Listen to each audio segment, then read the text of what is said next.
네 번째 강의의 주제는 천주교와 개신교 같은 점과 다른 점.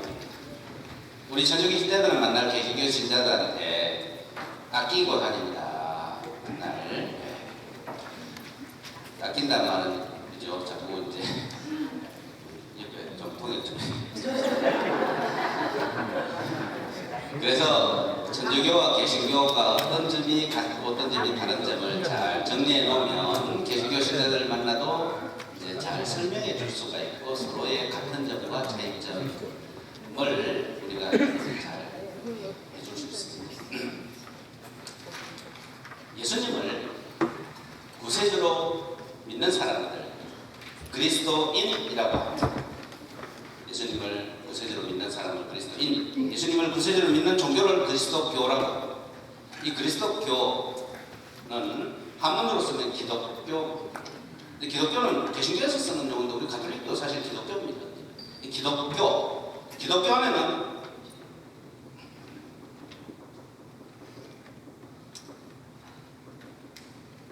세 개가 있습니다. 우리 천주교가 있고, 그 다음에 정교회가 있고, 개신교가 있어요. 통틀어서 기독교, 그리스도교라고 예수님을 구세주로 믿는 교입니다. 근데 불행하게도 2000년 동안 예수님을 구세주로 믿는 사람들이 하나를 유지하지 못하고 이렇게 갈라져 있어요. 인간이 있는 곳에 반드시 분열이 있습니다. 부부간에도 결국은 또 이렇게 갈라지는 경우가 하듯이 분열하는 게 인간의 하나의 운명입니다. 나약한 인간상. 그리스도교가 어떻게 갈라졌나, 언제 갈라졌나? 첫 번째 분열은 천주교와 정교회가 1054년도에 갈라졌습니다. 천주교와 정교회. 두 번째, 개신교가 이제 가톨릭에서 갈라져 나간 첫 번째 해가 1521년. 1500년대에 유럽에 천주교에 대해서 불만이 있는 사람들이 참 많았습니다. 천주교 생긴 지 1500년 됐어요. 말하자면 중고품입니다.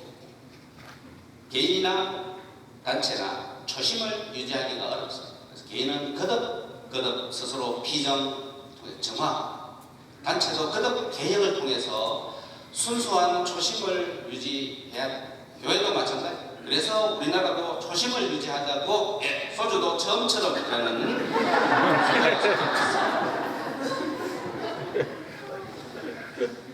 우리 가톨릭 1500년대에 개혁가들이 참 많이 나왔습니다. 천주교의 복음정신을 되찾자.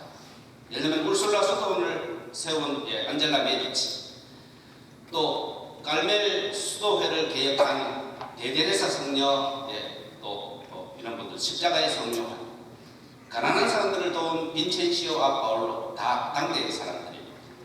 또 오라토리의 수도회를 세운 필리포 네리, 다 이 시기에 가톨릭 교회가 점차 속화됐다, 많이 부패됩니다. 그걸 고치자, 복음 정신을 되찾자. 이렇게 그 중에 가장 뛰어난 개혁가가 바로 예수회를 세운 십자가 이냐시오 로엘라 성인입니다.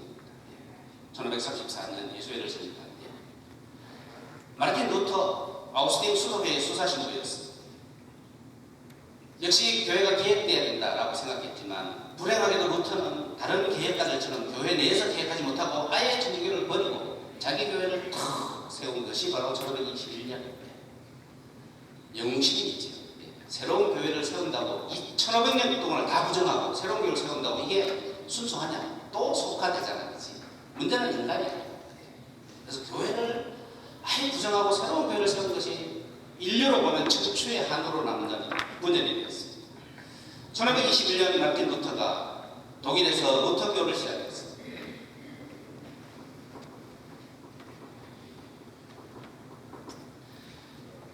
유럽에 불만을 가지고 있던 사람들이 루터를 보고 본을 보는 거죠. 아, 교회를 하나 세울 수 있구나. 1500년 동안 한 번도 이런 일이 없었는데, 내가 내 교회를 세우는 일이 없었는데 루터를 보고 아, 저라면 되네. 내가 교회를 세우면 되네.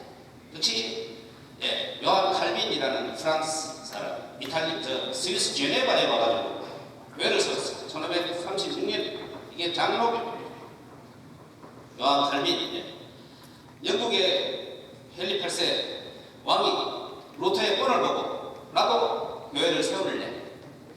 천주교와의 관계를 끊고 영국을 통째로 교회를 세우는데 성공했어. 이름을 성공회라고 지었습니다.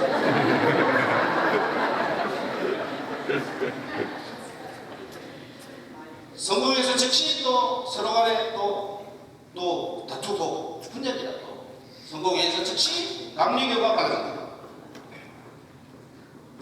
또 즉시 침례교가 갈라집니다. 또 즉시 성경교가 갈라집니다. 이렇게 초기에 많은 이제 종파 분열이 이렇게 시작됐습니다. 개신교는요, 이 유럽의 개신교가 미국으로 건너와서 크게 세계화에 성공을 했지만 미국에서도 즉시 많은 종파들이 생겼습니다. 1872년 찰스 러셀 여호와의 증거를 세웠습니다. 또 1832년 몰몬교가 나오고 1863년 안식일 교회가 미국의 개신교가 한국으로 들어온 것이 1885년입니다.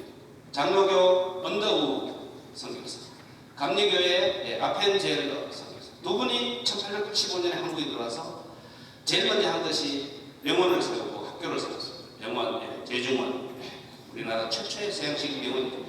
그것이 이름이 광해원으로 바뀌었다가 세브란스라는 기업인이 투자를 해가지고 병원 이름을 세브란스 병원으로 바꿨습니다. 연세대학교를 세웠습니다. 장로교입니다.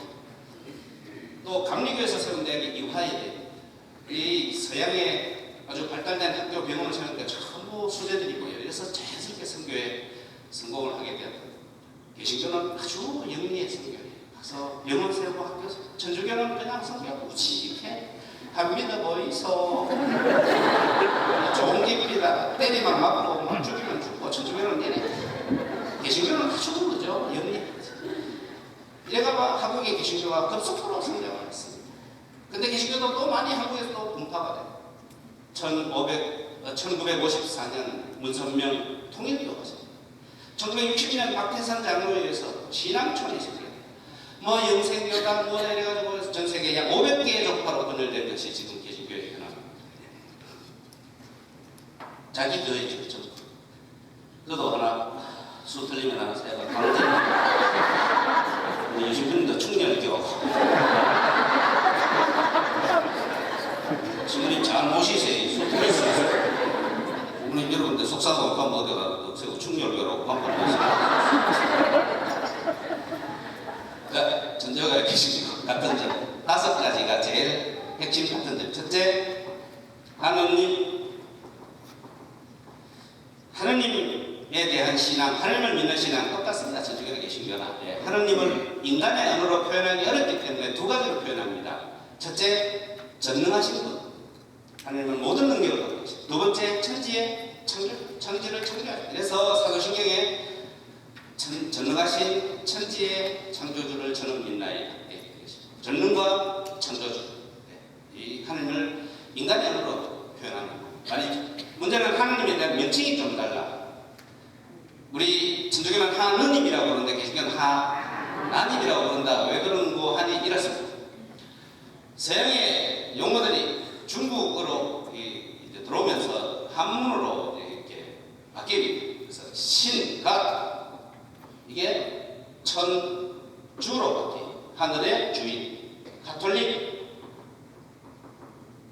또는 그리스도교가 천주, 하늘의 주인을 섬기는 교다 이렇게 바뀌어요. 이 천주라는 말이 한글로 바뀌면서 하늘에 계신 존칭 전미어가 님입니다. 그래서 리을이 떨어져서 하느님 이렇게 바뀌었어요. 이거는 아들 님이 아드님, 딸님이 따님 이렇게 바뀌는 우리의 국어, 문법. 근데 개신교는 요 하느님이라는 용어를 같이 쓰기 싫어가지고 하나, 둘, 셋 이런 수사에다가 님 존칭어를 붙여서 하나님 이렇게 부릅니다. 사실 이건 국어법상으로 맞죠. 수사에다가 님을 붙여서는 어법은 없는데 그럼 둘님, 셋님 이런 용어는 안 쓰거든요. 근데 하나님 이렇게 쓰는 것이 개신교의 용어입니다.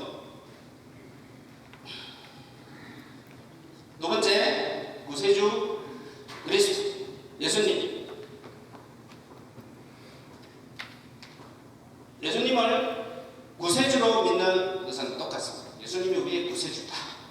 문제는 구세주의 가르침을 어떻게 해석하느냐, 이게 달라요. 천주교는 이렇게 해석하는데 개신교는 저렇게 해석해요. 이게 좀 달라요. 세 번째. 같은 성령입니다. 성령께서 우리에게 힘을 주시고 바른 길로 이끌어 주신다는 건 똑같아요. 개신교나 천주교나. 용어에 있어서 처음엔 차이가 있어요. 우리는 성령이라 안 부르고 성신이라고 불렀어요. 성부와 성자와 성신의 이름으로 아멘 했는데 성신이라는 말이 맞지 않다 해서 1980년대부터 성령으로 부르고 있습니다. 똑같습니다. 네 번째, 성경. 하느님의 기록된 말씀. 똑같습니다. 성경은 구약 성경은 이스라엘 말로 기록되어 있어요. 신약 성경은 휘라보로 그리스 말로 기록되어 있던 것이 382년 모두 라틴어로 번역됐습니다. 불가타 성경. 이 라틴어 성경이 이제 나중에 한천대 1000년, 1500년 뒤에 영어로, 한국어로, 독일어로 번역된 겁니다. 성경은 구약 46권, 신약 27권, 그래서 천주교는 73권, 개신교는 마틴 루터가 가톨릭에서 분열해 나갈 때 구약 46권 중에 7권을 이건 성서가 아니다라고 빼버렸어요. 개신교는 구약이 39, 신약이 27권 해서 66권. 이제 성서 번수가 좀 달라요. 나머지는 똑같습니다. 다섯 번째, 세례가. 우리나라는 상징물을 통해서 거듭 태어난다. 똑같습니다. 개신교나 천주교나.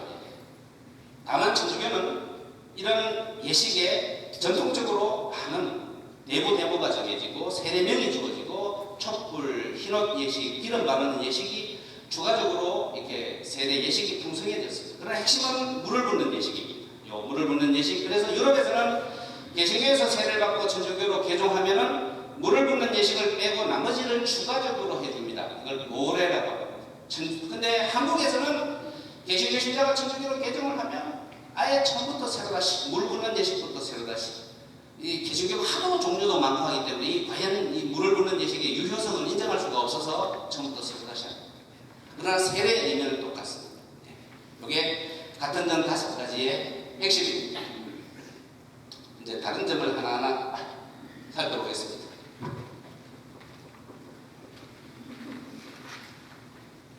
첫 번째는 천주교와 개신교의 가장 중요한 다른 점. 첫 번째는 교회에 대한 개념이 다릅니다. 어제 말씀드렸지에 천주교는 누가 세운 교회? 예수님이 세우신 교회. 개신교는 누가 세운 교회? 사람이 세운 교회. 이제 잘하시네요. 이걸 이제 설명해 주시면 됩니다. 이렇게 다르다. 네. 그래서 이거를 신학적인 말로 천주교는 사도성입니다. 사도로부터 이어오는 신학적인 말이 좀 어렵습니다만, 그래서 우리 천주교는 1대 교황 사도 베드로로부터 2대, 3대, 4대 계속 이어져서 지금 교황은 266대 프란치스코 1세 교황까지 내려오는 교회의 사도성의 핵심입니다. 두 번째, 개신교는요 사도성이 없어. 부정해. 그래서 사람이 세울 수 있어. 이걸 임의지성이라고 합니다. 좀 어려운 말입니다만 이런 말을 신학 용어로 인위적으로 세울 수 있다.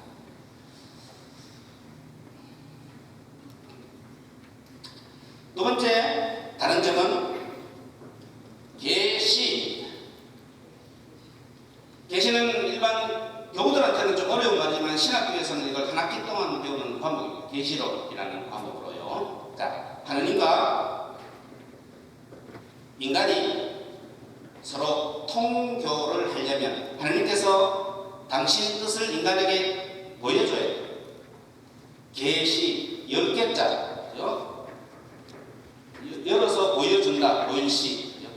하나님께서 인간에게 당신 뜻을 보여줘요. 인간이 알아듣고 응답을 해야 돼요. 하나님께서 인간에게 당신 뜻을 보여주는 것을 계시라고 해요. 인간이 알아듣고 응답을 하는 것을 신앙이라고 해요. 이게 가능해야 이제 인간과 하나님과의 통교가 되는 겁니다.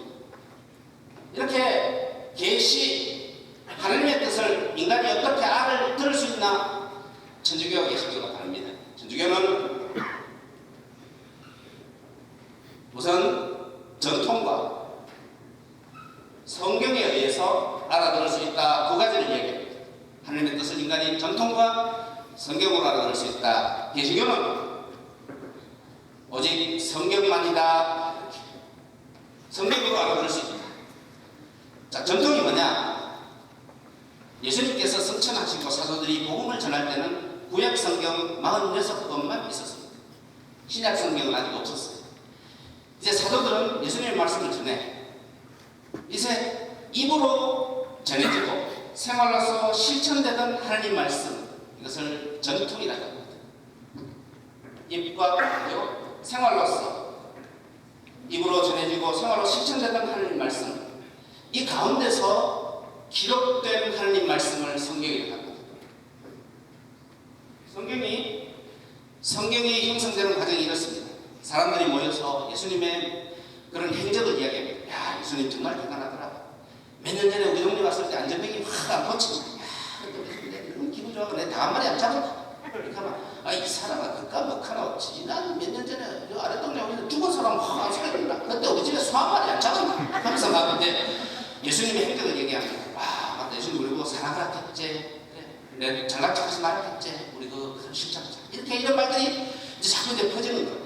이런 말들이 기록되기 시작해요. 예수님의 이런 업적, 행적 말씀들이 이걸 복음서로 정리되는 겁니다. 그 다음에 사도들이 복음을 전하면 이거를 자꾸 편집들로 자꾸 격려하고 공부하고 다스리고 자꾸 이 편집들이 모아져서 예수님에 관한 이런 글들이 많이 퍼지게 돼요. 이것을 382년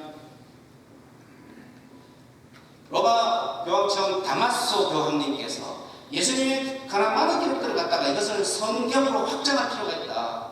이렇게 해서 382년에 이걸 성경으로 27권 신약 성경으로 확정한 겁니다. 27권 신약 성경으로 확정한 겁니다. 그래서 성경은 어디서 나왔어? 전통에서 나왔다. 전통 속에 있는 것을 글로 기록한 것이 바로 성경. 개신교에서는 이 전통을 전부 다 이건 전통은 없다. 오직 성경만이라고 하는데 성경 안에 이런 책이 성경이라는 성경 목록이 없어요. 성경은 전통에서 나왔어. 전통은 성경이 기록된 뒤 이후에도 계속 살아있어. 입으로 전해지고 생활로서 실천되는 이 하나님 말씀이 늘 살아있어 지금까지. 그래서 전통과 성경 이 두 가지가 계시다. 오직 성경이라는 말은 있을 수가 없어요. 성경은 전통에서 나왔기 때문에 오직 성경만이라는 건 있을 수가 없어요. 이 두 가지의 계시, 이 차이가 있습니다. 주일 미사가 바로 전통에서 나옵니다. 성경에는 안식일을 지켜야 되어 있어요. 안식일은 무슨 요일? 토요일입니다. 토요일날 지켜야 되는데 우리 천주교 신자는 처음부터 안식일이 아니라 안식일 다음 날인 일요일날 미사를 드리기 시작했어요. 왜? 일요일이 예수님께서 부활하신 날이기 때문에 안식일 다음 날. 그래서 일요일날 미사가 바로 전통에 의해서 생겨요. 한 30년 전에 어떤 신부님이 서울 갔다 오시다고 대구 신부, 제 선배 신부, 담배를 이제 그때는 담배 피우고 있었어요. 차에서 피우 옆에 개신교 집사 자매님이 담배 몇 개 드시는 데다가 로마칼 하시면 담배를 끄고 피우고 이번에 안 들어가 시모님 그 성경은 어디 담배 피우라는 말이 성경은 어디에 나옵니까? 그래 그 시모님이 그래 그만 기차 타고 다니는 말은 성경은 어디에 나오지?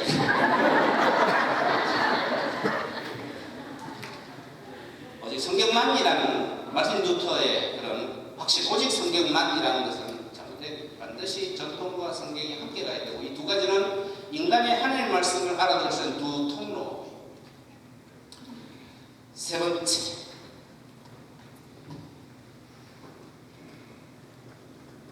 구원에 관한 길이 천주교와 개신교가 또 다릅니다.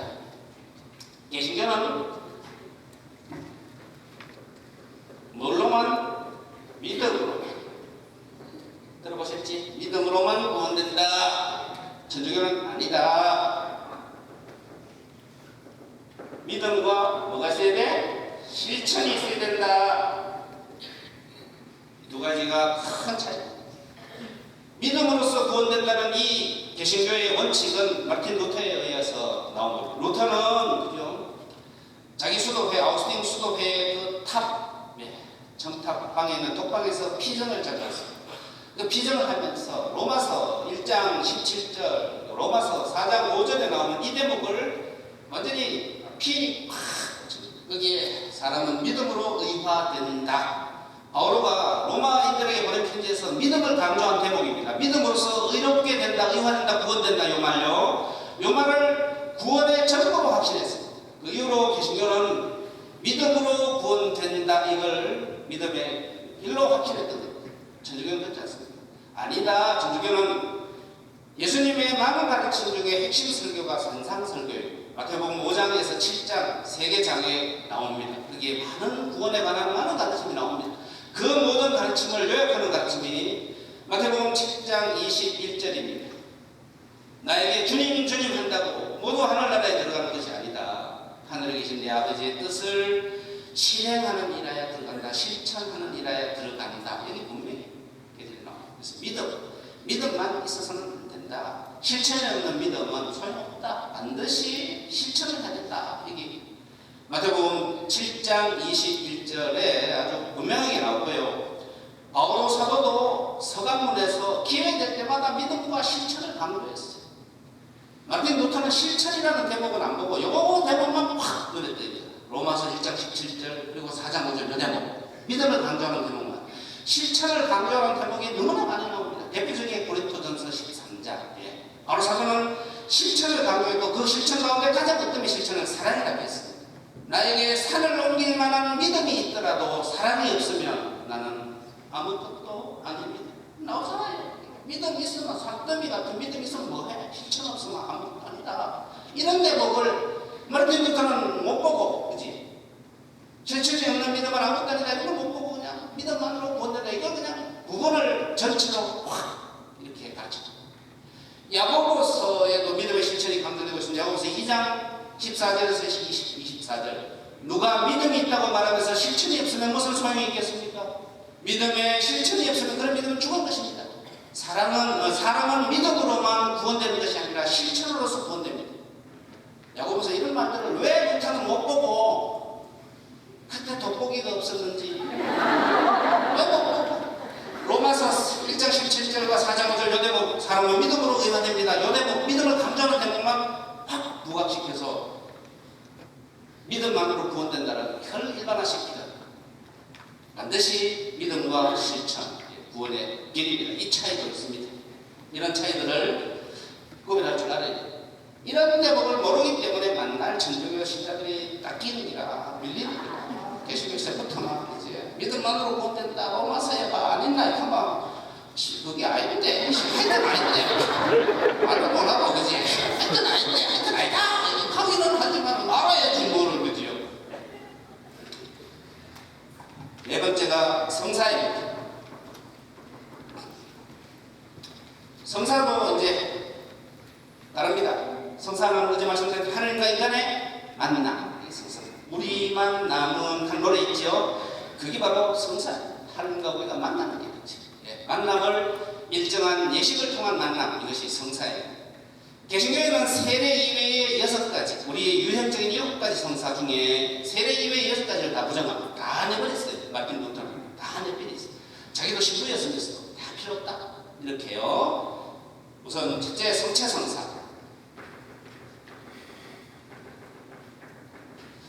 천주교의 미사와 개신교의 예배는 다릅니다. 미사는 뭐죠? 두 부분으로 되어 있습니다. 미사는 말씀과 성찬입니다. 말씀은 구약시대의 예언자들의 역할입니다. 이사야, 예레미야. 성찬은 구약시대의 제사장들의 사제들의 역할입니다. 이 두 가지 미사예요. 개신교는 이 예배를 성찬을 버리고 오직 말씀으로만 보냈습니다. 그래서 개신교는 오직 성경 해석도 설교 요것만으로 예배를 보냈습니다. 말씀과 성찬, 성당에 말씀이 선포되는 독서대와 성찬이 거행되는 제대 이 두 가지가 같은 비중입니다. 두 가지가. 우선은 제대가 아니라 독서대가 처음입니다. 말씀을 선포해서 군중이 모여야 제사도 드리지. 우선은 말씀의 선포입니다. 그래서 두 가지가 개신교에서도 어떤 종파에 따라서 가끔씩은 성찬이 없으니까 뭔가 그전에 그래서 명절 때 부활이나 성탄 때 성찬 예식을 거행하는 성찬제를 거행하는 데도 있습니다. 근데 그때 성찬제 때 거행하는 예수님의 몸은 누룩 없는 빵으로 만든 제경이 아니라 뭐 어떤 빵도 괜찮고 단팥빵도 괜찮고 크림빵도 괜찮습니다.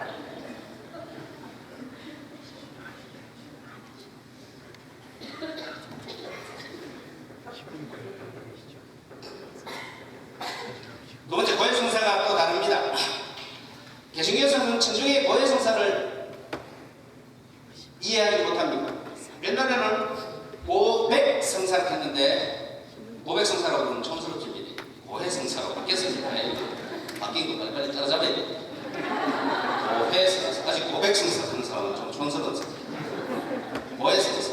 개신교에서는 고해성사를 이해할 수 없습니다. 사람이 어떻게 사람의 죄를 용서하노? 이렇게 하면 아니다. 고해성사를 이해하지 못할 거다.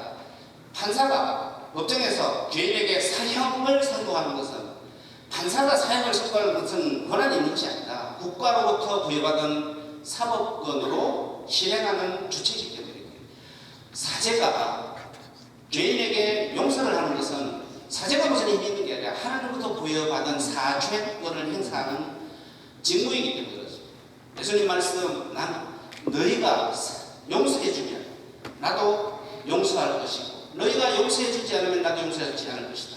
요한복음 나오는 20장 22절 23절 대목입니다. 이렇게 해서 가톨릭 교회는 처음부터 용서하는 사죄권을 하는 고해성사의 방식으로 사람들의 마음을 후련하게 해주었습니다. 개신교는 자기가 범한 죄를 스스로 통회하면 죄를 용서받는다. 내가 죄를 범하고 내가 통회하면 용서받는다. 이렇게 혼자 스스로의 어떤 사죄를 이야기합니다. 천주교는 사제에게 처음부터 고백하는 방식을 택했어요. 이 고백하는 방식, 거북하고 부담스럽지만 진심으로 통하고 고백하는 방식을 통해서 진정으로 마음이 정화되는 이런 방식을 지금까지 택해왔습니다. 고해성사를 보려면 신부님 내 목소리 알아들으면 왜 하노? 부끄러워서 왜 하노? 막 이런 이제 어려움이 있지만 그래도 진정으로 통해하고 용기 있게 고백하는 이런 것을 통해서 진정으로 치유를 받는다는 것이 고해성사의 본질입니다. 그럼에도 불구하고 요즘 고해성사 보기가 참 어렵습니다. 특히 맥락가들 성당이 안 갈락해요. 왜? 이것 때문에 고해성사 보기 싫어가지고 너무 어려웠으니까. 그래서 고해성사를 뭔가 좀 개선해서 신자들의 부담을 좀 줄여주면 안 되겠나 이런 생각들이 이제 많이 저도 기획실에 있을 때 교구청에 고해성사 개선안에 대해서 중요하게 보고를 드리고 좀 신자들의 부담을 좀 덜어주자 이렇게 해서 제가 한 2-3년 동안 모든 자료를 수집해가지고 연구를 해서 이제 그 프로젝트를 하나 해가지고 이제 교구청에 교황님의 주교님의 결재를 받고 교황청에 이제 올려놨습니다. 이 안이 이제 통과가 되면 이제 나름대로 조금은 이제 더 좋아질 겁니다. 고해성사라는 방식이 그죠. 조금 여러분들 기도해 주시고 하면 이제 그 안이 통과되면 개선안이 나올 겁니다. 이런 방안을 저는 구상해가 올려놨습니다. 고해성사 이제 자판기를 구상했습니다. 저희가 로비에다가 그래서 자판기를 가서 제가 이제 1번 주일 미사를 어겼습니다. 2번 남욕했습니다. 3번 거짓말했습니다. 내가 범한 죄를 번호를 땅땅땅땅 올려가지고 올리면 이제 보석이 탁 튀어나오더라고요. 조치에 또 일요일날 잔치 갈 사람들이 있어 급해. 그런 분들은 이제 그 보험금 딱 넣으면은 엔터 눌리면 성체가 하나 다 튀어나오더라고요. 성체성사 겸용 자판기까지 구상을 내가 병책에 보고해놨는데 아마 이제 통과되면 훨씬 편하게 될 겁니다. 통과될 수 있도록 기도 많이 해야 됩니다.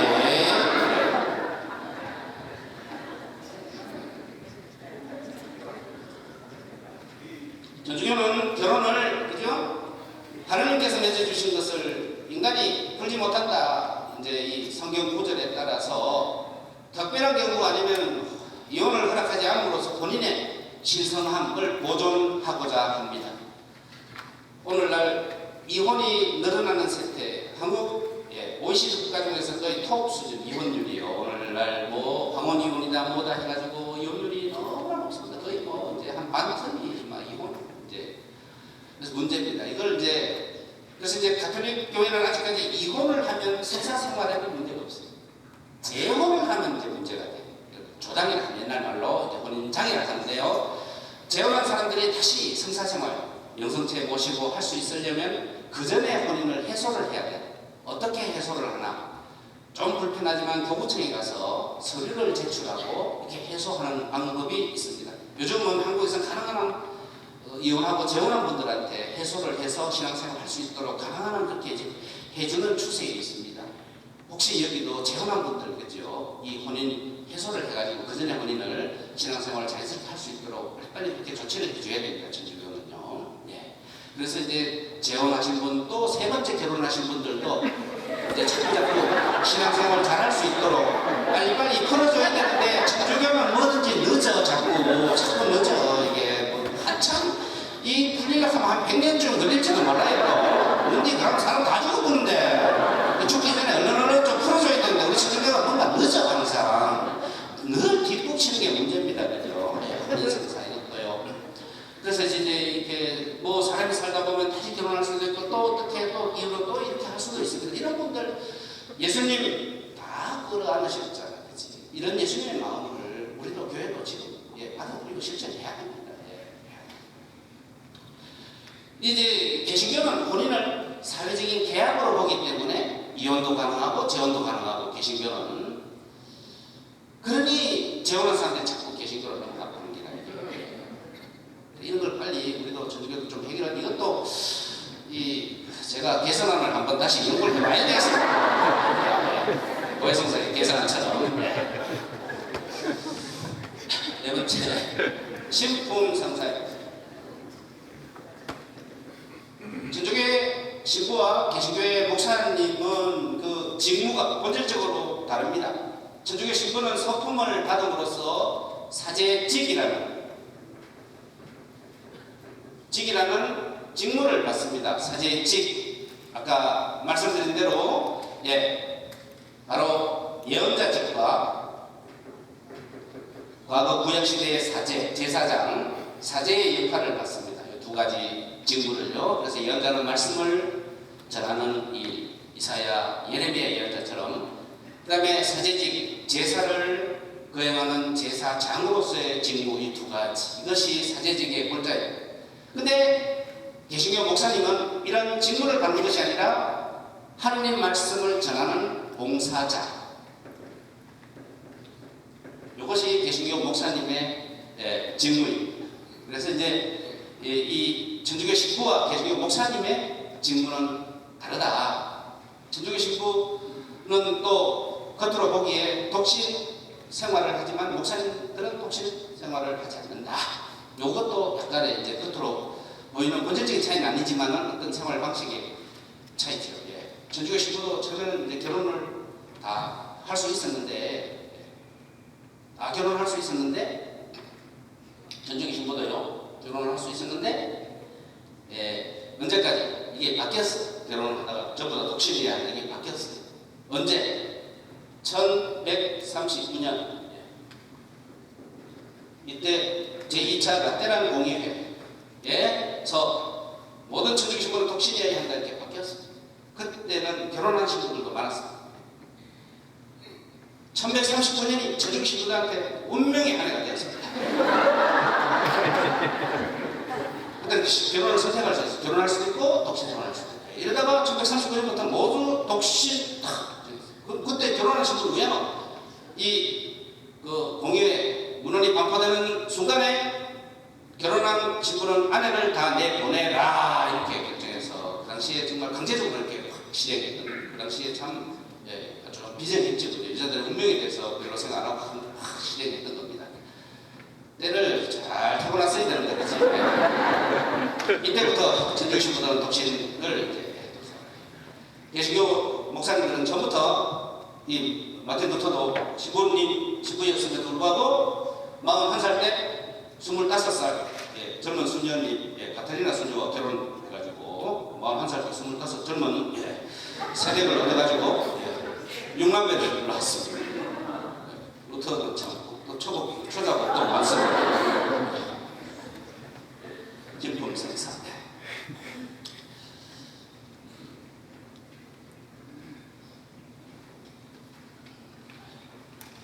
번째,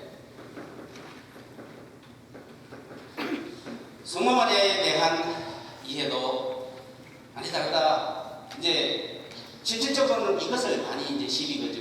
또 이해를 잘못하고요. 너는 마리아 믿는 마리아교 아이가, 우리는 예수 믿는 예수교다 이렇게 할 때 우리는 마리아교 아니다. 뭐야 이거? 하여튼 아니다. 막국입니다. 설명을 보내주고 그러지. 그냥 마리아 상 앞에 막 들어가고 기도하되 우상 아니다. 우상 아니다. 뭐야 이거? 하여튼 아니다.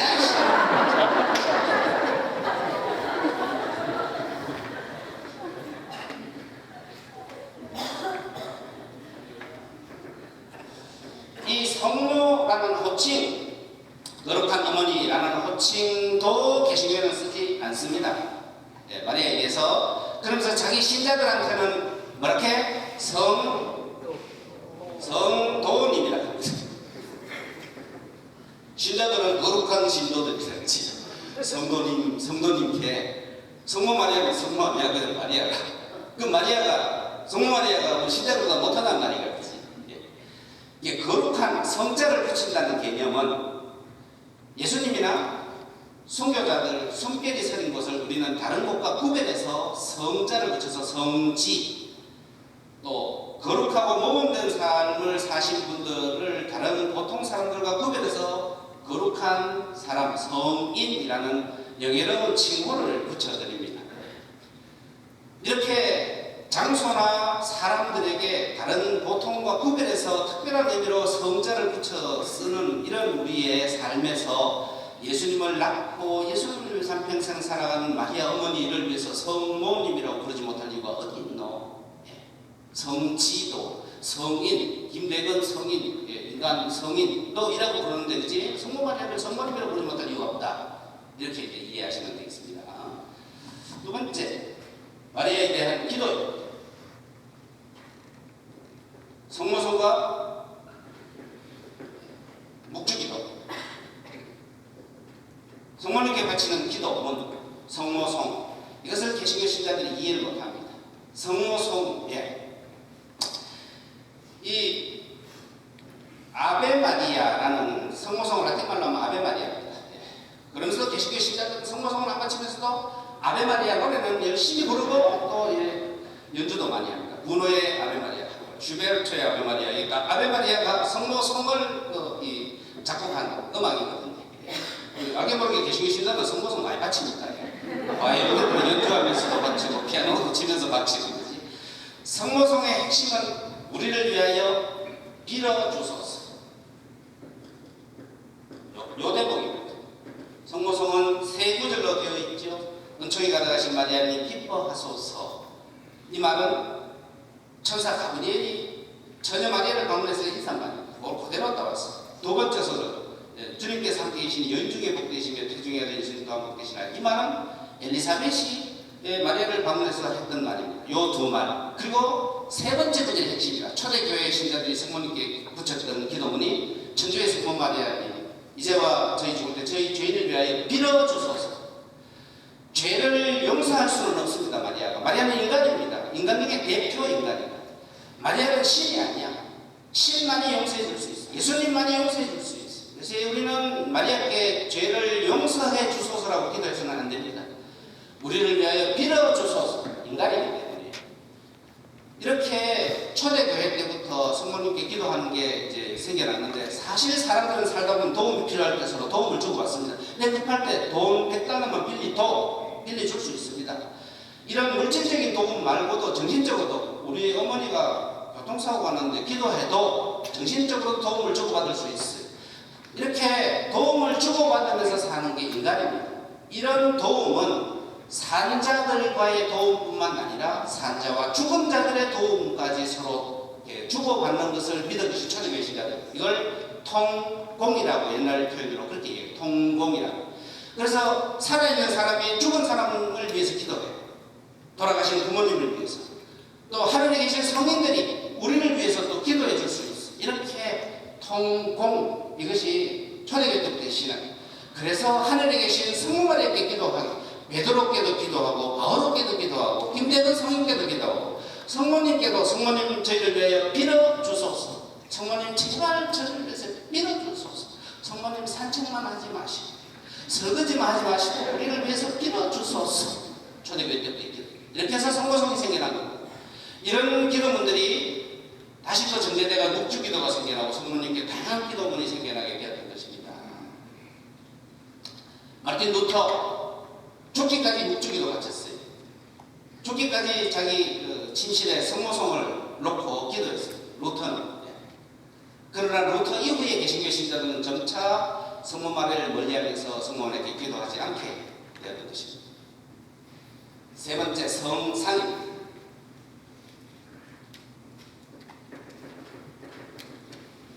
성모성, 성모상, 이런 고상, 이런 것들을 우상이다 이렇게 얘기합니다. 우상 아닙니다. 자, 이런 성상들이 생겨난 것은 초대교회 때부터 성상이 생긴 세 가지 이유입니다. 첫째, 성당 장식입니다. 성전을 짓고 난 뒤에 성당 장식, 우리도 집에 이사를 가고 난 뒤에 인테리어도 하고 뭐 그림도 붙이고 하잖아요. 성당을 그저 비워놓을 수는 없어요. 그래서 종교적인 이런 이제 상들이나 그림들로 성당을 장식, 기도에 도움이 될 수 있고, 두 번째는 교보제. 당시에 배우지 못한 사람들이 많이, 그래서 이게 교육 자료들입니다. 그림이라든가 십자가의 길 기도라든가 딱 보면서 예수님께서 부활하신 장면, 세례받는 장면 등등 보면서 기도에 도움이 돼요. 이 교보제, 성상들. 마지막 세 번째가 종교적인 상징물입니다. 인간은 상징물을 통해서 서로 마음을 주고받습니다. 언어가 상징물입니다. 너 사랑해, 이런 표현이 상징물을 통해서 마음을 주고받습니다. 사랑하는 사람한테 장미꽃을 한 다발 주지 독사를 한 마리 갖다 주지 않습니다. 장미꽃, 이게 사랑의 상징입니다. 이런 상징물뿐만 아니라 표정이라든가 제스처라든가 이런 하트 모양이라든가 다 상징입니다. 십자가를 볼 때 이렇게 걷지 않습니다. 이게 다 상징 행위들이다. 인간이 하나님께 바치는 이런 공격 행위는 상징 행위나 상징물을 통해서 바쳐요. 우상은 그 자체가 신적인 힘이 있는 것으로 믿어지는 것이 우상입니다. 이제 고대 근동에 뭐 석상이라든가 큰 신상들은 그 자체가 신적인 힘이 있는 걸 믿어졌던 것이 우상입니다. 그 자체가 신적인 힘이 있어요. 그러나 이런 성상은 그 자체가 무슨 힘이 있는 것이 아닙니다. 그렇지만 우리의 신앙에 도움을 주는 신앙의 상징물이라 하는 것. 우상이 아니라 상징물이라 하는 것을 딱 가르쳐주는 겁니다. 반드시 우상이 아니고 상징물이다 이렇게. 로마 칼라도 상징물입니다. 이렇게. 사제를 상징하는 상징물. 요즘 가끔 한국에는 목사님들도 한 번씩 이걸 또 해가 다녀가지고 좀 기분이 덜 좋습니다.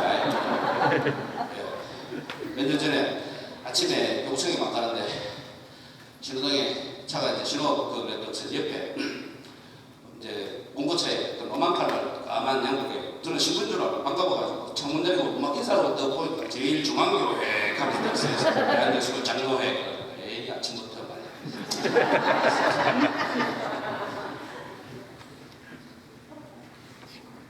이 로만 칼라가요, 칼라라는 뜻입니다.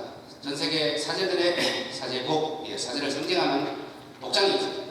이 복장을 한국의 개신교 단체 중에 제일 보수적인 단체와 좀 개혁적인 단체가 구별됐는데 여러 종파들이 가입돼서 보수적인 단체, 대표적인 단체가 한국기독교총연합 하는 데가 한기총이라고 줄여서, 또 좀 개혁적인 종파들이 가입된 단체가 한국기독교교회협의회 하는 게 있습니다. 한기총, 순복음 중앙교회라든가 한국의 보수적인 교단이 그 대표로 다 있습니다. 한기총에서 98년 12월에 로만 칼라를 한국 목사님들의 공식 복장으로 특허청에 특허를 신청했습니다.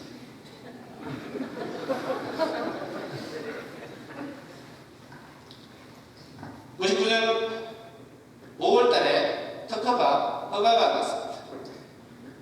특허청에서 보니까 문제가 없어. 그래서 이거는 목사님들의 공식 복장으로 특허를 내줬어요.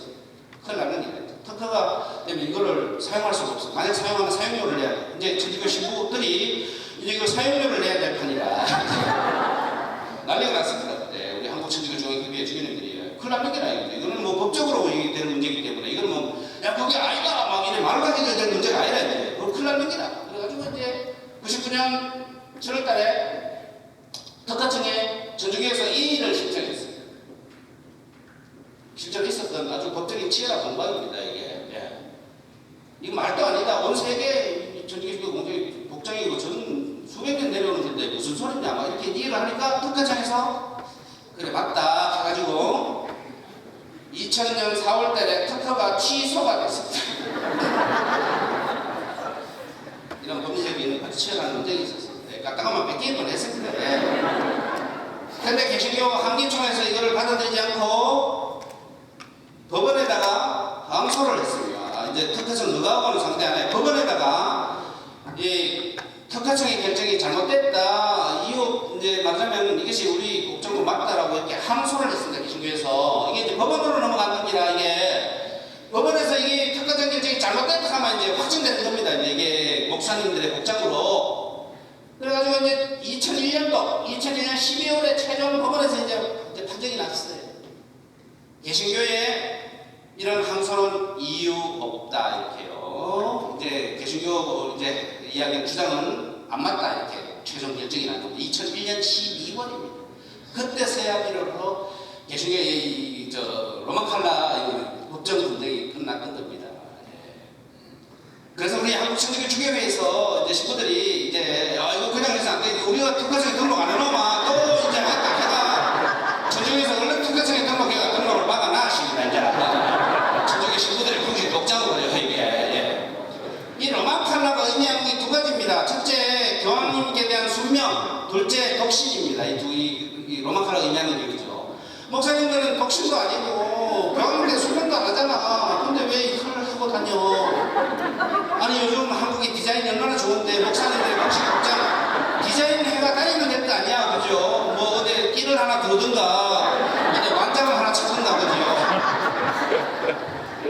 왜 신부들 이걸 그래 하려고 하는지 모르겠습니다.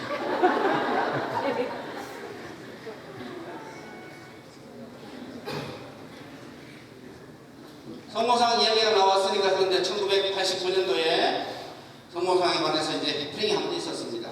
1989년도에 평양에서 세계 청년 학생 축전이 열렸습니다. 그때 이제 한국의 소위 말해서 대학생들 주로 민주화 운동 그 당시에 데모하던 학생들이 평양에 참석하게 됐어요. 아마 다 아시고 안기부에서 그 당시에 막으려고 막 가진 수를 쓰는데 결국에는 대표자가 넘었어요.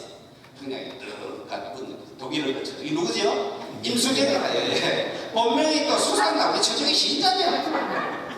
그래가지고 안기부에서 이제 난리가 났어. 임수재이 오면 죽겠다 하고 있었는데 한국의 정의평화 운영사재단 신부님들이 뭐예요? 큰일 났다. 임수재 오면 죽는다. 그래서 우리 신부들이 가서 좀 보호해줘야 되겠다. 우리 신부들 중에 하나 넘어가야 된다. 이래가지고 신부님 중에 한 분이 또 턱 넘어갔네. 이분이 누구지요? 전주교구 문규현 신부. 내가 안기부에서 난리가 나. 이 신부 빨개 신부 하면서 난리가 나시고 그래 이제 넘어오는 순간에 이제 판문점에서 또 들어가지고 교도소에 들어가서 콩밥을 좀 먹었지 두 분 다 그지. 그때 안기부에서 막 이 신부들한테 막 전화로 엄청 전화를 해댔어요.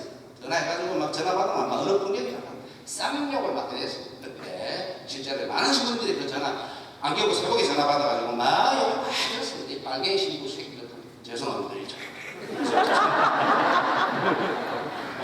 잠깐만요. 이만큼 계시네. 전화 딱 받으면 이 새끼들 너그 신부 새끼들 말이야 빨개 새끼들 아이가 하면서 안경에서 막 떨어지지 막 신부들 그 전화 받으면 다시 또 좀 있으면 또 와.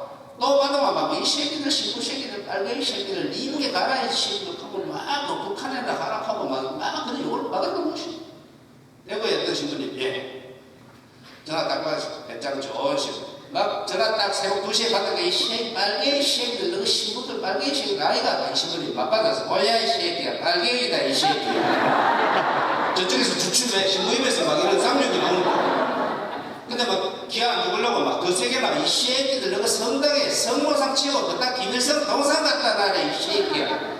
그 신부님들 이리 봐 뭐야 이 새끼야 안 그래도 마찬가지였어 이 새끼야.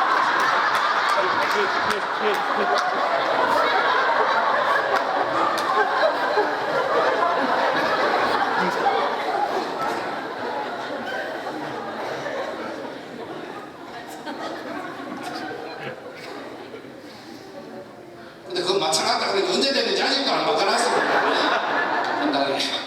여섯 번째로 천주교와 개신교의 차이점은 죽은 자에 대한 개념의 차이입니다. 이 개신교는 사람이 죽으면 천당 아니면 지옥 두 개로 딱 끝납니다. 죽은 자를 위한 기도가 없습니다. 개신교는 천당에 가거나 지옥 떨어집니다. 지옥에 있는 사람 만 기도해도 안 되고 천당에 가서 기도할 필요 없고 개신교는 죽은 자를 위한 기도가 없습니다. 근데 우리 천주교는 천당과 지옥 사이에 뭐가 있어요? 연옥하는 게 있어요. 연옥. 사람이 그죠? 정말 티끌 없이 살다가 선행을 하고 죽어서 천당에 갔으면 참 좋은데 저를 포함한 이 자리에서 유신물을 제외하고 누가 천당에 직접으로 갈 수 있겠냐고 저부터 그치 살다 보면 열받고 운전하다가 특히 막 이런 말 막 나오거든요. 막 에이 하면서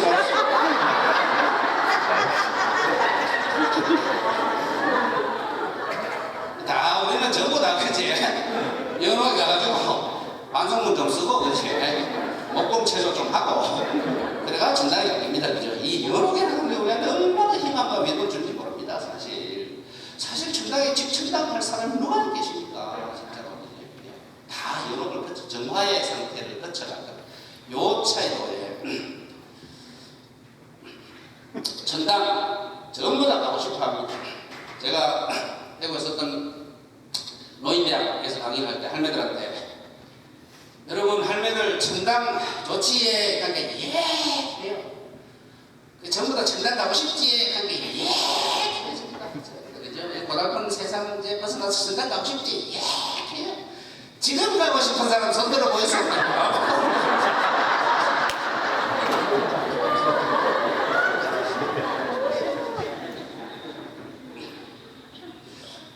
교회 밖에 구원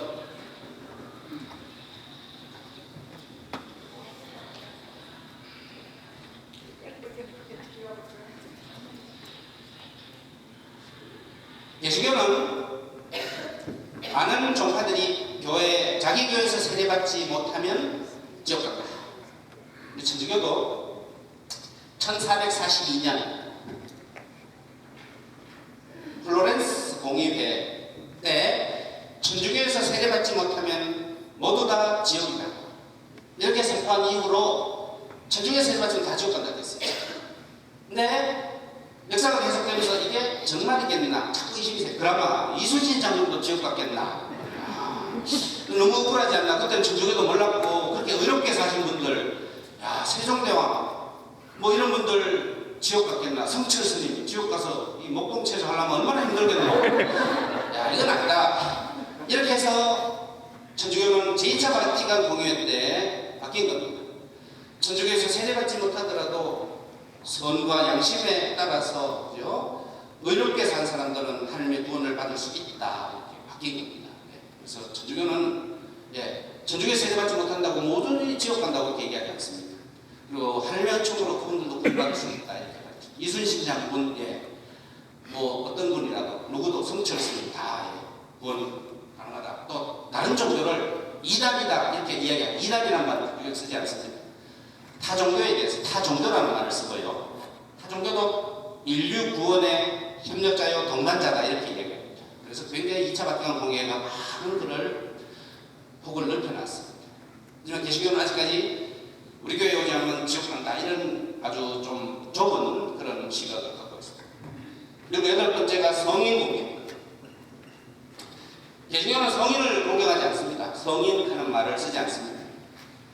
우리는 초대 교회 때부터 신앙이 모범이 되거나 또 순교들 가운데 천국에 가신 분으로 믿어 확신되는 분들을 성인으로 공경해서 성인 축일을 지내고 세례 미음으로 또 수호 성인으로 그렇게 지내오고 늘 수호 성인께 기도를 바쳐온 것이 우리 천주교에서 전통입니다.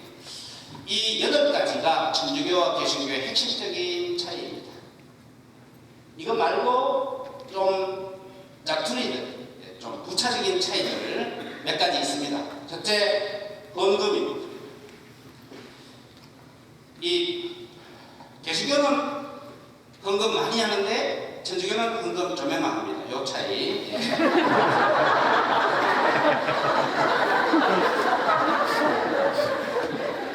이 차이입니다. 이것도 차이라고 할 수 있지 않습니까? 혹시 좀 구체적인 차이지만은 명동성당 주일헌금 1,000,000원입니다. 순복음 중앙교회 주일헌금 3억 원이 넘습니다. 예, 이런 차이가 실질적인 차이죠. 예. 두 번째, 11조. 개신교는 11조 안 내면 막 죽는다 합니다. 근데 천주교는 11조 내라 하면 죽는다 합니다.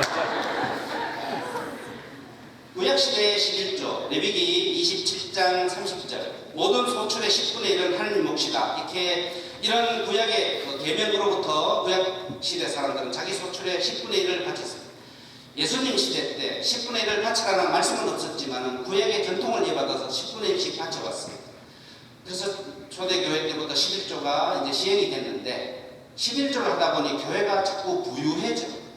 엄청나게. 그러다 보니까 사제들의 정신이 자꾸 귀족 정신으로 물들어.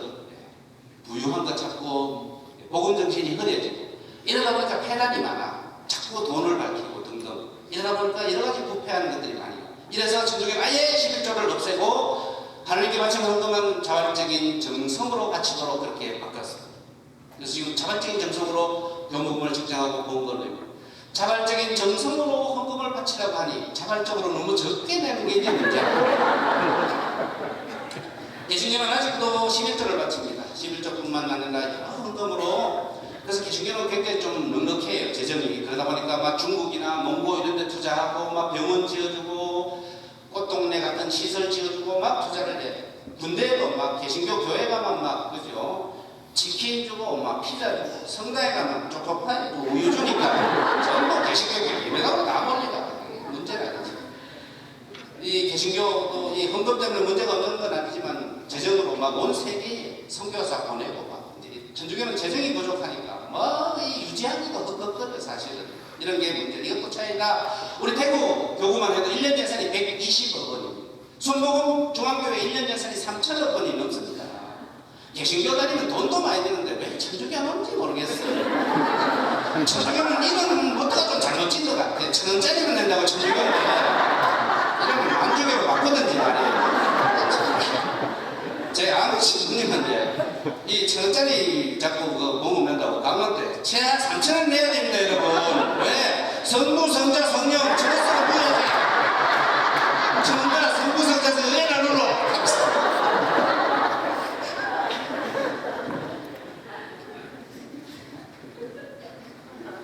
신앙의 열정도 차이가 있습니다. 개신교는 한 사람이라도 더 붙으려고 난리다. 가서 막 우연히 친구 따라 교회 갔다가 뭐 전화번호 한번 적히고만 난리 납니다. 만날 전화하고 밤낮으로 전화 와요. 막. 예. 슈퍼나 약국 같은데 뭐 가보면 개신교 신자들 손님 기다리면서 성경 읽으면서 늘 기다리는 사람들 내가 여러 번 봤습니다. 예. 성경 보면 줄이 딱 박혀 있어. 막 이 현관편으로. 우리 신자들은요 열정이 없어. 저쪽의 신자들은 모래불 탄 것이 술에 술 탄 것처럼 열정이 없어. 성당에 낯선 사람 누가 예비자가 와도 마음만 오는가 봐. 가만 가는가 봐. 우리는 오는 사람 안 맞고 가는 사람 안 붙잡고 안 째리고만 다행이다. 새로운 사람 그지? 째리고 새로운 사람.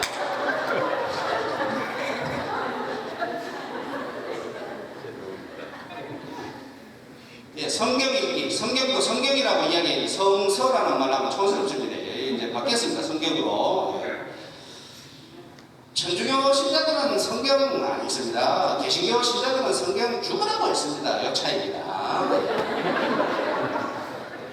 죽을 때까지 성경 처음부터 끝까지 한 번 읽어봐야 안 되겠다, 그지? 처음부터 끝까지. 죽는 날까지. 성경 읽을 때 그 차이가 있고. 술하고 담배. 개신교는 술 전부 다 금지시킵니다. 우리 천주교는 술, 담배, 뭐 음식이다. 절제해라. 이렇게. 저는 대구에 있을 때 종교육 평화회의 하면서 뭐 스님들, 목사님들하고 늘 이래 자주 이제 속 이야기 많이 풀어놨습니다. 살아가는 이런 저는 제가 가까운 목사님들이 있는데 목사님들이 솔직히 이야기해서 진짜 담배 안 피워요. 그러고 막 왜 안 피웁니까 신부님? 그 신자들 보기에 담배 왜 피웁니까? 이게 손카가 뒤에서 안 피우고 담배가 네 손 굽니까? 그러니까 양말 속에 여섯 손이 잡혀있어. 거기가 이제 성코입니다 이렇게 하더라고요. 아, 예, 참 매담스럽겠습니다. 우리는 그냥 교우입니다 하면서 우리는 또 교우잖아요. 아, 시민들 부럽습니다 이렇게 하면서 목사님들 그렇게 담배, 술 뭐든지 절제가 중요해요.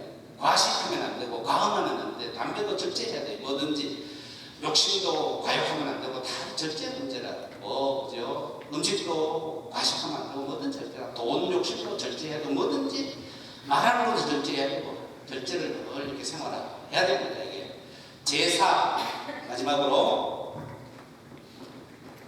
개신교는 제사를 우상이다 전부 다 미신행이다. 천주교는 제사 조상에 대한 말하자면 전통 그리고 좋은 기념 예식이다. 이렇게 천주교는 이 제사를 금지함으로써 큰 박해를 받아들였습니다.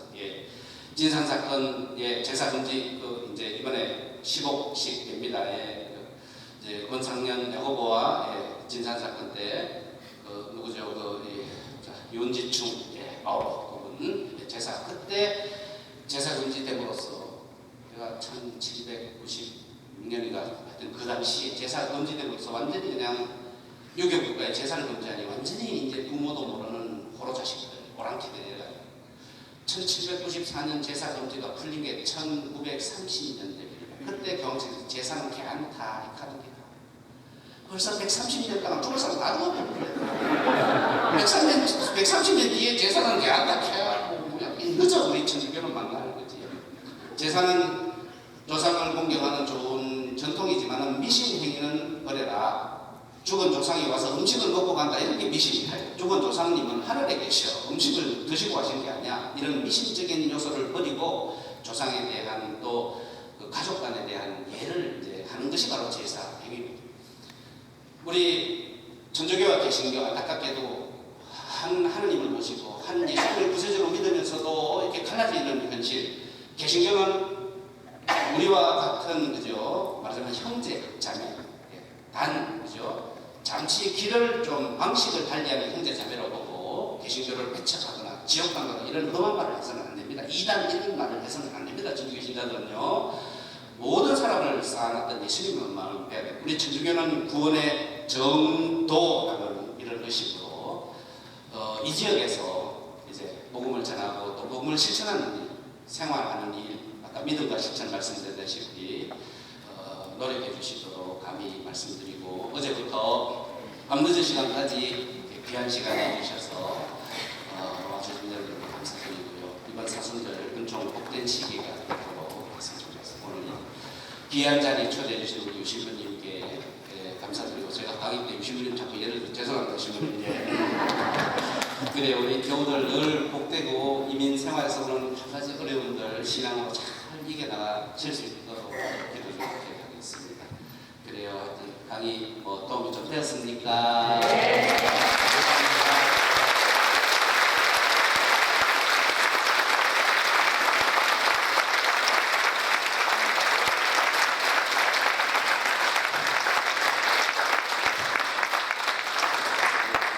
앉아 계시고 간곡 드릴게요. 성부와 성자와 성령의 이름으로 아멘. 자비로우신 하나님 아버지 이번 모든 교우들을 축복해 주소서. 세상 모든 어려움에서 항상 지켜주시고 복된 삶으로 이끌어 주시고 늘 성령의 힘으로 늘 이끌어 주소서.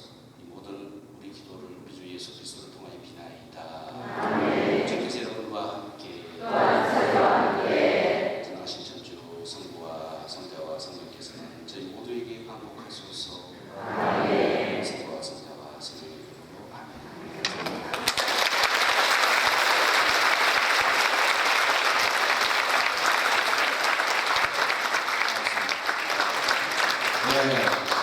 네, 오늘 참 강의 재밌으셨죠? 네, 또 은혜롭고요. 저는 노래 같으면 앵콜을 외치는데 앵콜을 할 수가 없으니 그 박수 앵콜 다시 한번.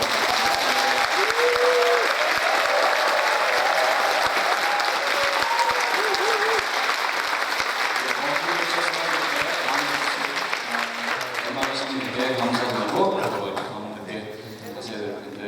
또 은혜로운 날 맞이하시기 바랍니다. 감사합니다.